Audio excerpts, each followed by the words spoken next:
I'm just kidding. Sweet. Okay, guys. Ask for pay. So as we go into Act 4 here, we're going to see Paris actually with Friar Lawrence this time. So Paris has gone to Friar Lawrence to set up the wedding. It's kind of funny how he chose Friar Lawrence because we know this kind of instance of dramatic irony that Friar Lawrence actually married Romeo and Juliet already, right?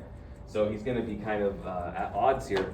He's not going to want to marry them, but he also has to play up the fact that he doesn't know that they're married already because it's part of their plan to get them out of there. We're going to see how Paris, these plans by Paris and Capulet complicate matters, right? Their original plan was to get to Mantua, so Juliet would just sneak out on her own, but now that's not really possible because they're all there watching them. So they have to come up with some kind of new plan in order to get Juliet out of there with Romeo. So we're going to pick up Act 4, Scene 1. So can our narrator please start us off on Scene 1 right there? Friar Lawrence cell. Enter Friar Lawrence in Paris. On Thursday, sir. The time is very short. Where's our Paris? What's our Paris? Guillermo.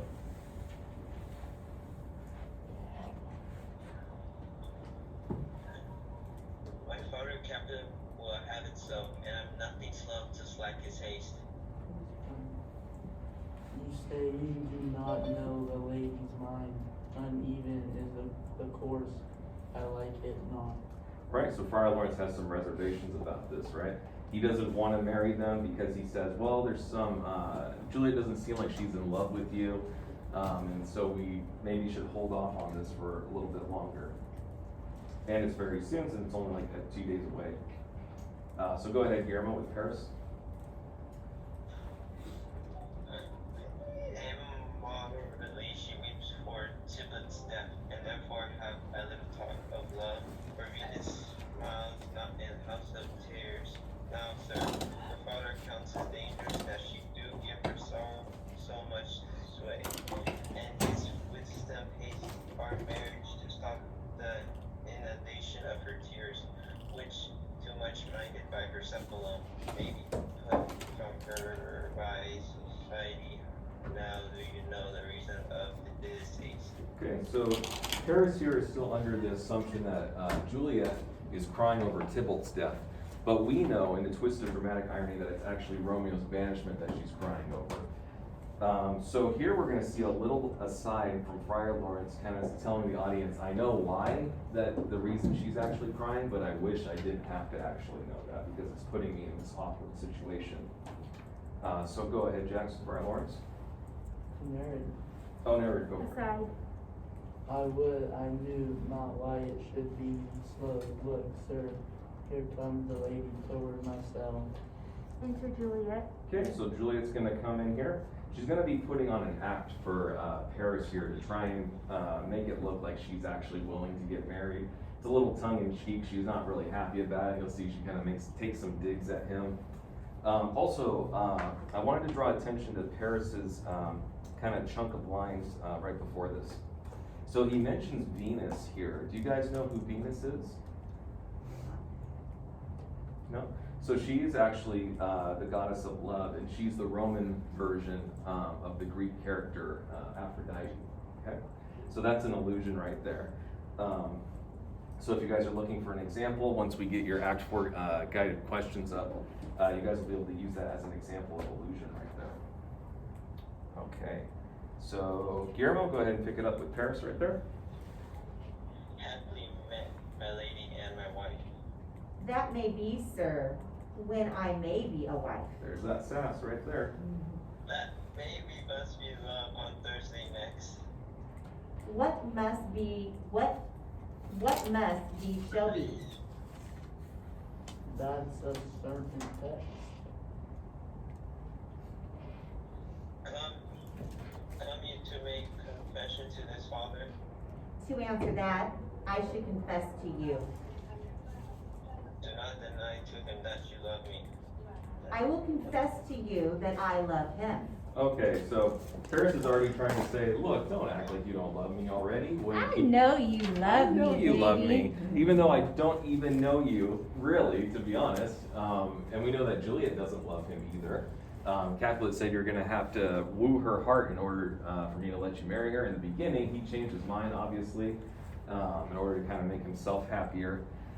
But Paris is just kind of assuming that because Capulet gave him the permission to be married, that she automatically just has to love him. She has to fall in love with him. You're gonna see this sort of controlling nature from Paris as well, as we kind of get a little bit more into it. He basically acts like Julia is his property now. Okay, so let's keep going.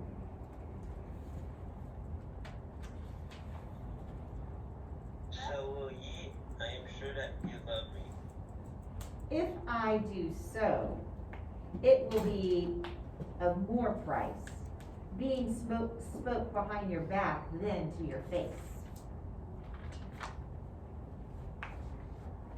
Poor soul, thy face is much abused with tears.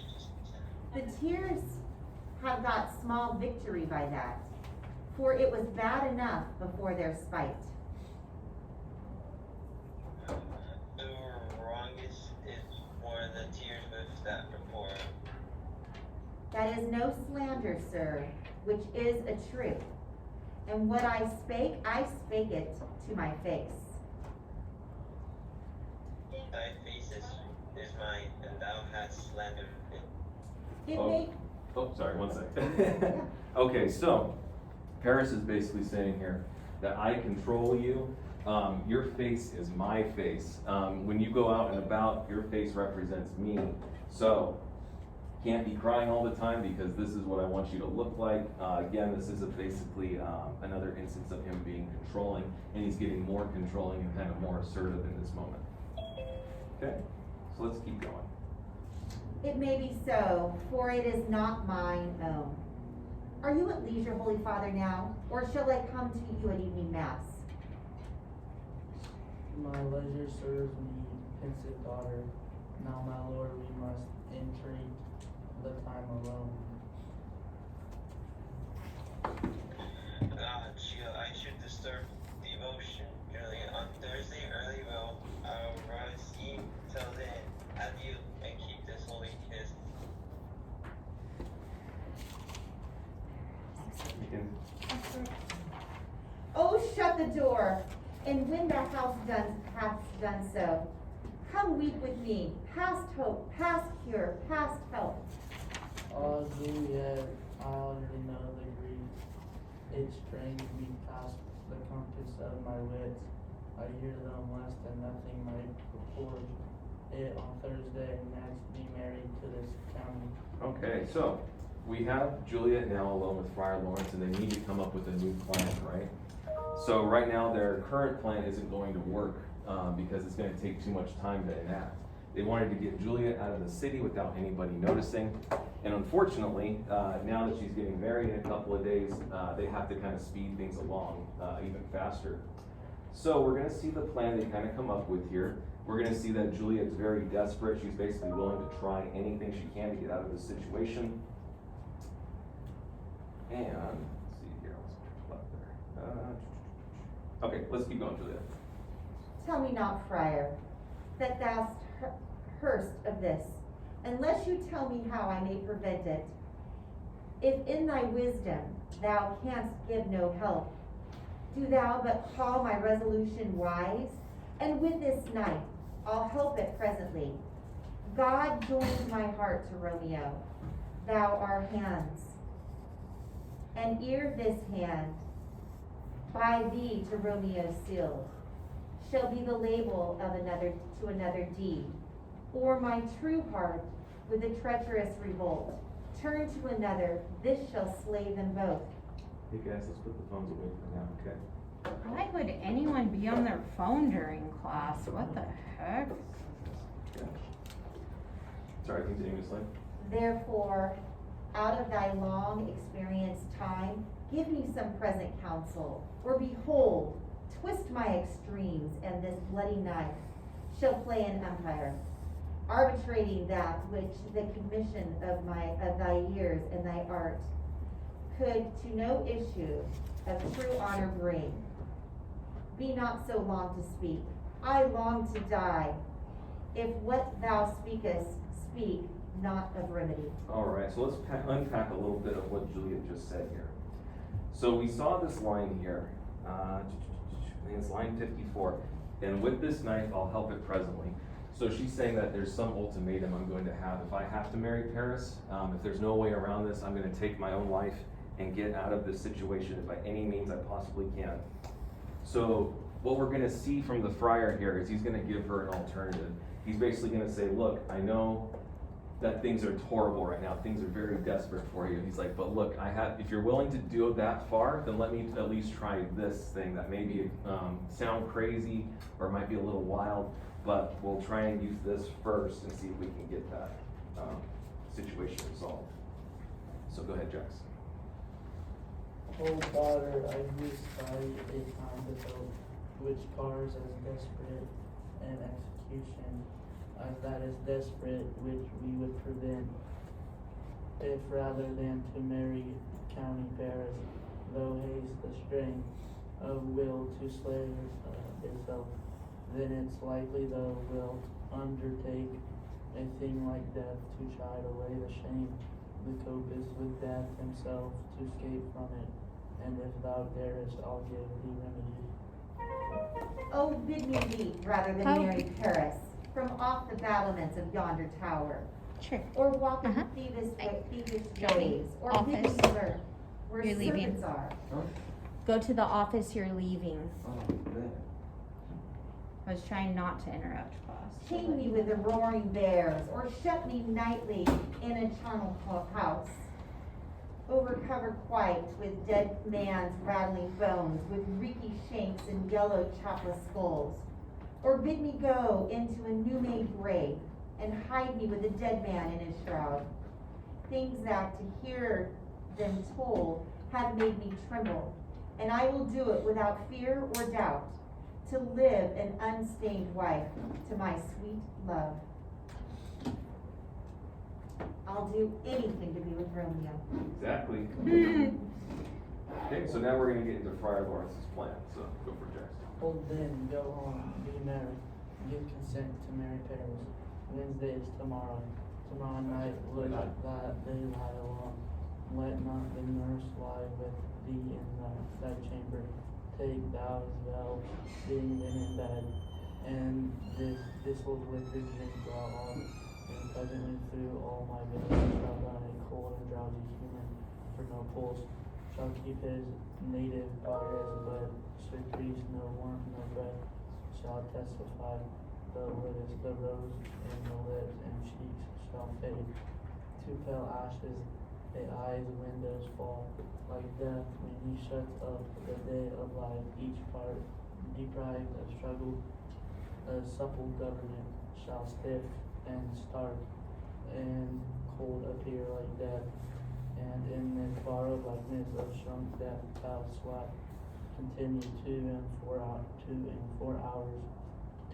hours, and then awake as from pleasant sleep. Now in the bridge room in the morning comes to rouse thee from thy bed, there art thou dead. Then as the manner of our country is, thy best robe uncovered on the bier, thou shalt be borne to the same ancient vault where all the kindred the Catholics lie.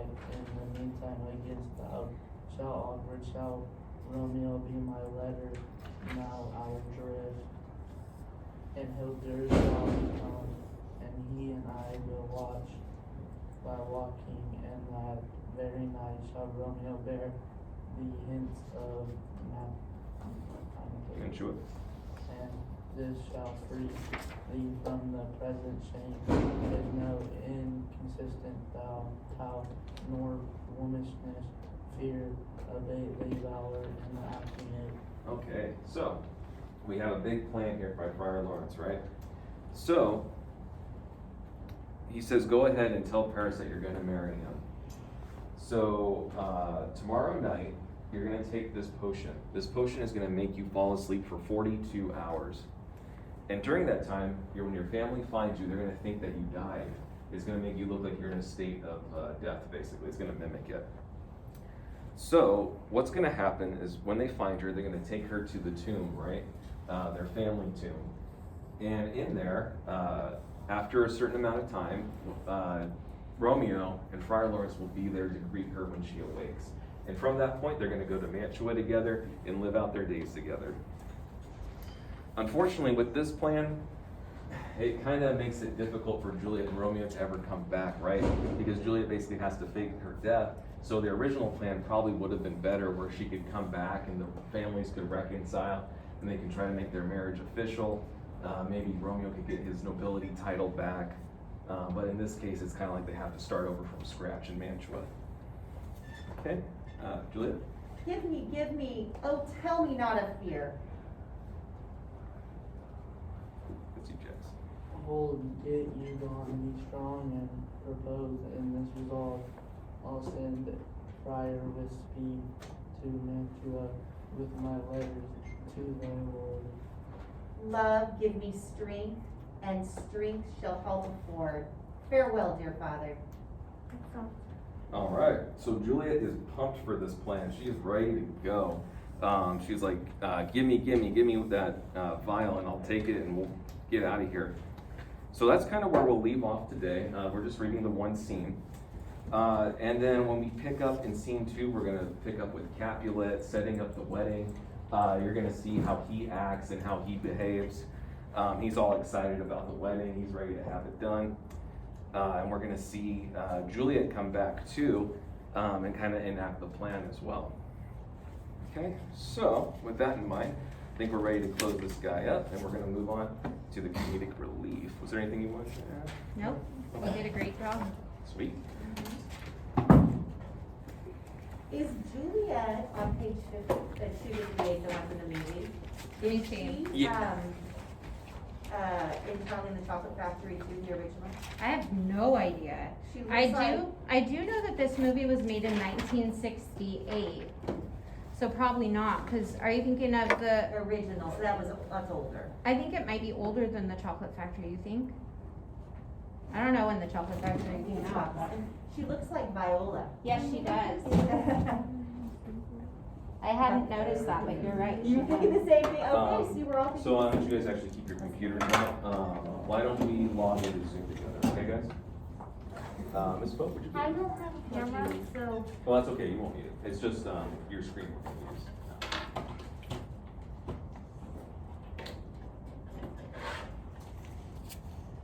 do we need our cameras on Zoom? You guys can leave your cameras on in here. You guys are fine to leave them on.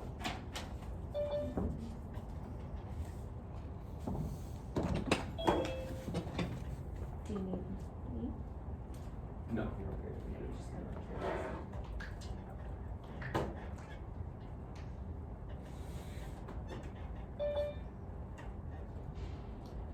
All right, you guys on Zoom, we're just having class log into Zoom right now as well. Start our comic relief lesson. Hope you guys will have some fun with that.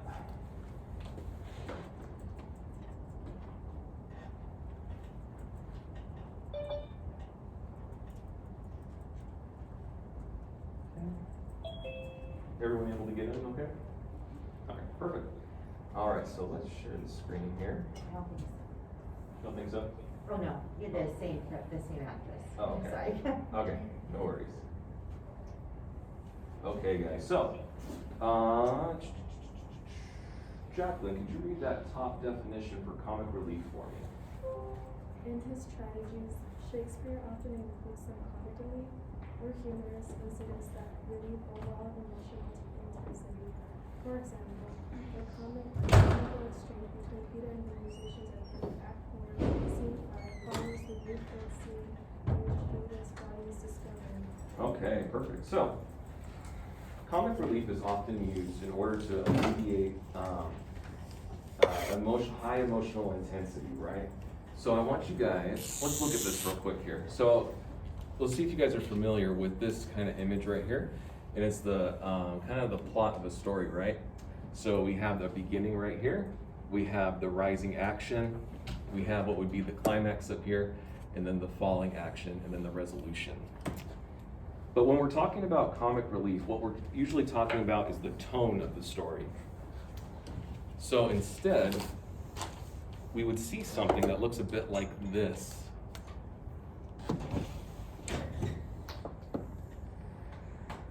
Something kind of like that.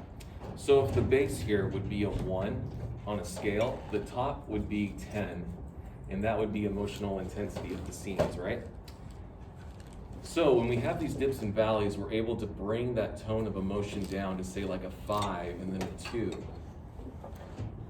Because what would happen if we just had it like this, where we're at a 10 almost constantly? What do you guys think?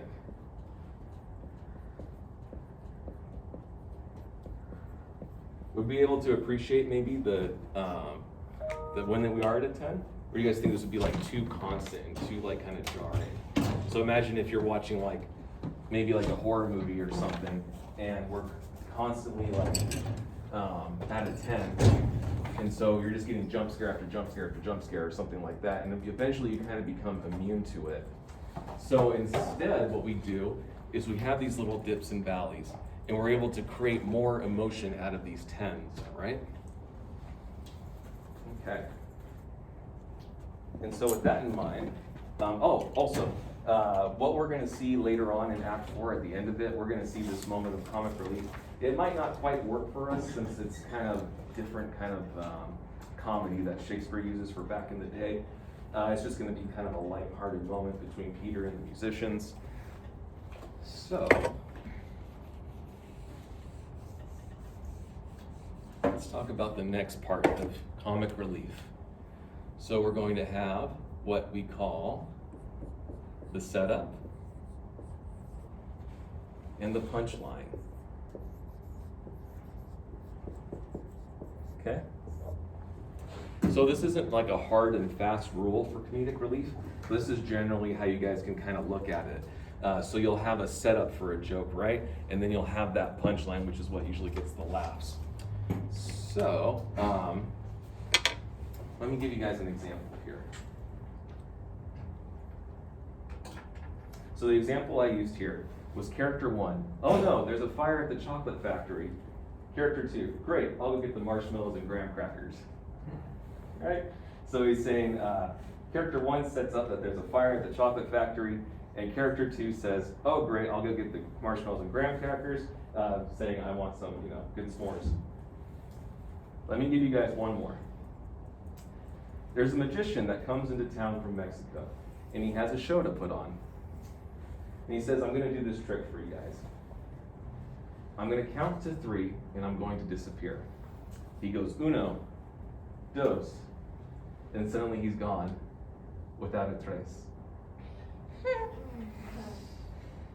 Yes. Yeah. See people cringing online as well, and it's great. Look at, Jacqueline just got you it. can pretty much like physically watch Mackenzie cringe right now. Like, It's awesome. funny. Thank you, appreciate that. Okay, so that's just one example of comic relief that we can use jokes. Another way we can instill comic relief into our stories is dramatic irony. And we've kind of been looking at that, right, as we've been reading Shakespeare. It's something that he likes to inject into his stories as well. And so it's usually something that we as the audience know that the character is oblivious of. So the example I use here, have you guys all seen the movie Frozen? Yeah. Yeah? Okay. So there's a character. All right. So the character I used here was Olaf from Frozen. Hey, right on, Mackenzie. We got a little sticker of him. So for Olaf, the funny thing we have is we have a snowman who's fantasizing about summer, right? He sings that whole song about, oh, I can't wait to go see what summer is like. But us as the audience find it amusing because we know that he actually went to the beach, or he actually went into like the ocean. He would just like disintegrate or melt, right?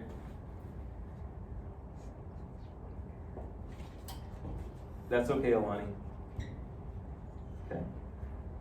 So, I wanted to provide some more examples of comic relief for you guys, and I kind of wanted to but I can tell him. It's the bummer about having. Okay, Grayson. Okay. So I have you guys seen the movie Big Hero 6? Yeah? Okay. So in Big Hero 6, we have a setup right here. So we have our main character, Hero, along with Baymax, the robot. And they just came back from a night of adventures, right? And what we find is that Baymax's battery is running low right now, right? So our setup is Baymax battery is running low. It's running low. Okay? So let's see the punchline, how that plays out here. I'm gonna play a clip from the movie real quick for you guys, and we'll see how that goes. But we need an unnecessary commercial first. Confident messages, stronger essays, and more. Right. Look, I know it sounds crazy, but Baymax was here too. And tell us, yes, officer. He's telling the truth. What's wrong with you? Oh, bad.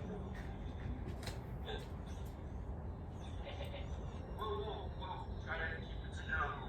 I'm the healthcare personnel Baymax. Kid, how about we call your parents and get them down here? What? Write your name and number down on this piece of paper. Everything will come.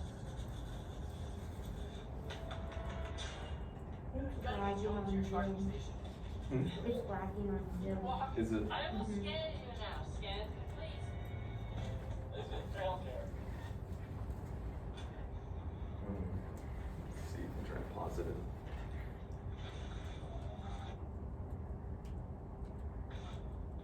Okay. My aunt asks me at school all day. Got it. We jumped out a window. No. Quiet. Shh. We jumped out a window. You can't say things like that around that gas.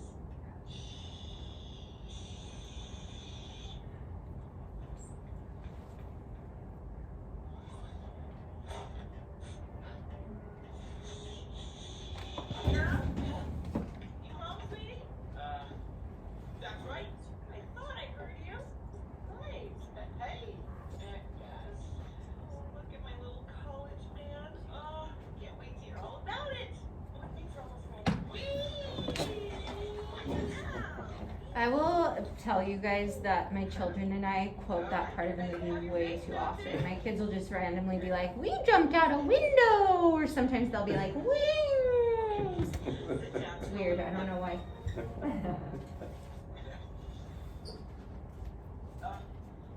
thing is, since I registered so late, I've got a lot of school stuff to catch up on. Oh, gee. That darn cat. Please take a plate for the road. Don't work too hard. Thanks for understanding. Harry, baby. Alright. Come on. Oh, I'll carry first from Baymax. But for the other.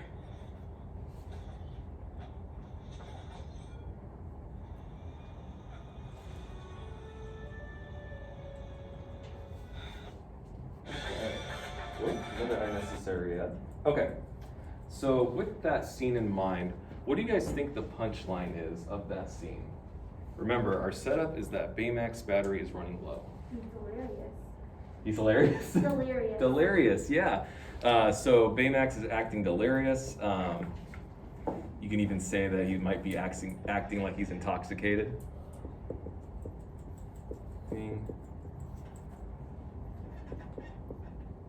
If I knew how to spell delirious, I would put that. Let me put this instead. Okay, cool. So that's an example right there that we can use, right, when we're thinking about a comic relief moment in a film. So let me show you guys another example here. Let's get this out. Okay, so how many of you guys have seen Guardians of the Galaxy? Which one? First one. Yeah. All right, cool. So with Guardians of the Galaxy, let me put this up here. We have a setup here. Just gonna separate this out. we have a character named Star-Lord, played by Chris Pratt, right? So what do we know about Star-Lord's character in the film?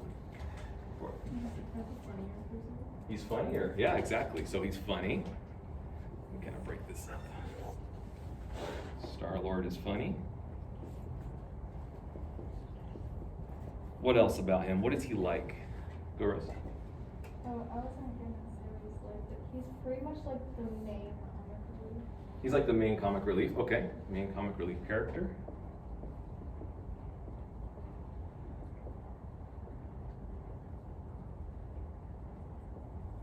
Okay, is there anything else you guys want to add? Okay.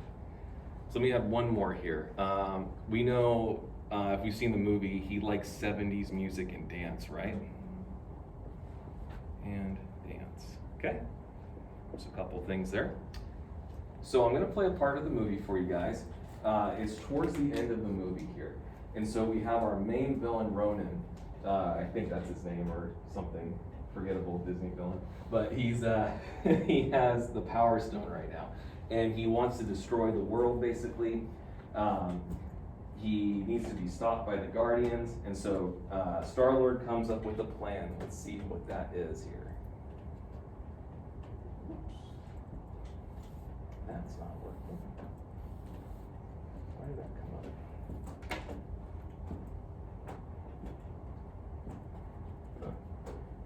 They misspoke.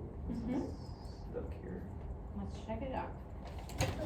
There we go. That Groot is like the best character in Guardians of the Galaxy. Yeah, so that was actually something I forgot to mention about Groot as well. So we're at this moment of peak emotional intensity, right? Groot had just sacrificed himself as well, so it's kind of like a very dire situation, and we're all kind of like sad from that as well. So let's see this scene here. People of Xandar, the time has come to rejoice and renounce your paltry gods. Your salvation is at hand.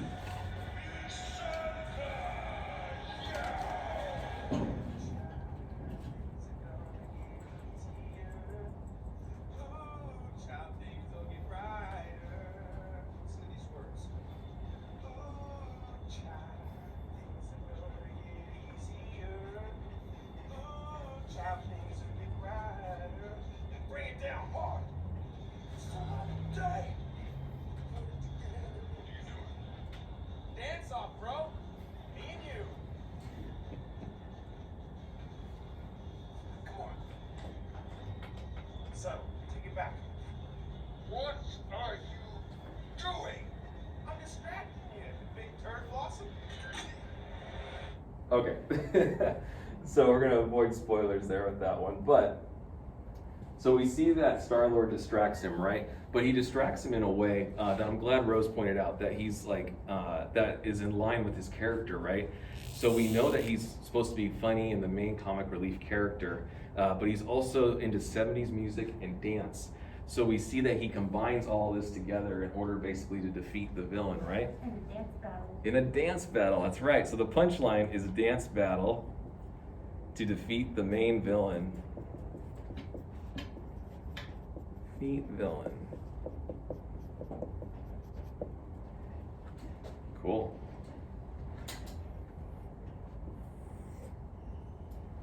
All right. So let's see. I think we have time for the other two. Okay. So how many of you guys are familiar with the show The Mandalorian? I've seen one episode. One episode? Okay, this isn't too much of a spoiler then. Okay. Kind of is.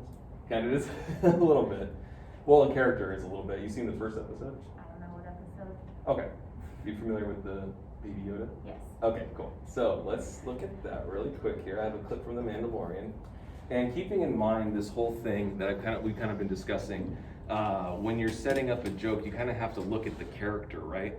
So with The Mandalorian, the main character, Mando, he is he's like a gunslinger. He's very serious and stoic. He's all about getting the job done. So it would be odd for us to kind of make him a comic relief character, right? It would kind of change our whole perspective of him. We wouldn't really see him in the same light. So instead what we can do is pass off those comic relief moments to a different character. Remember how I mentioned Olaf? So in this case, we're going to have the comic relief rely on the Baby Yoda here. So let's pull this video up. Is the comic relief where the scene's in like a dark place and they lift and bring it up into like a bright, happy place? Yeah, so you can think of it like that. You can think of comic relief. Remember how I kind of mentioned those dips and valleys, right? So you want to bring, it's kind of like, in an opposite sense even, like it kind of brings the emotional intensity down so the audience can kind of have their spirits lifted, if you want to think of it like that as well. Okay, so let's check this out.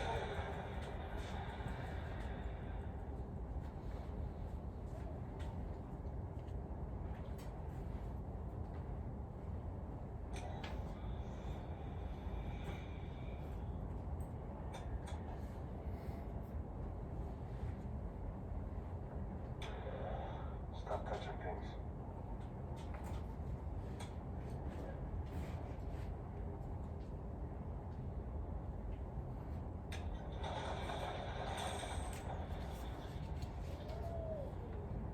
Okay. Oops, there we go. Okay. So we have this moment here, right, where we need to set up for a joke to kind of bring the audience emotional intensity kind of like a little down right there. Because otherwise it was just kind of flat and not really doing too much. So we have the Baby Yoda here. Pushing buttons. And he's pushing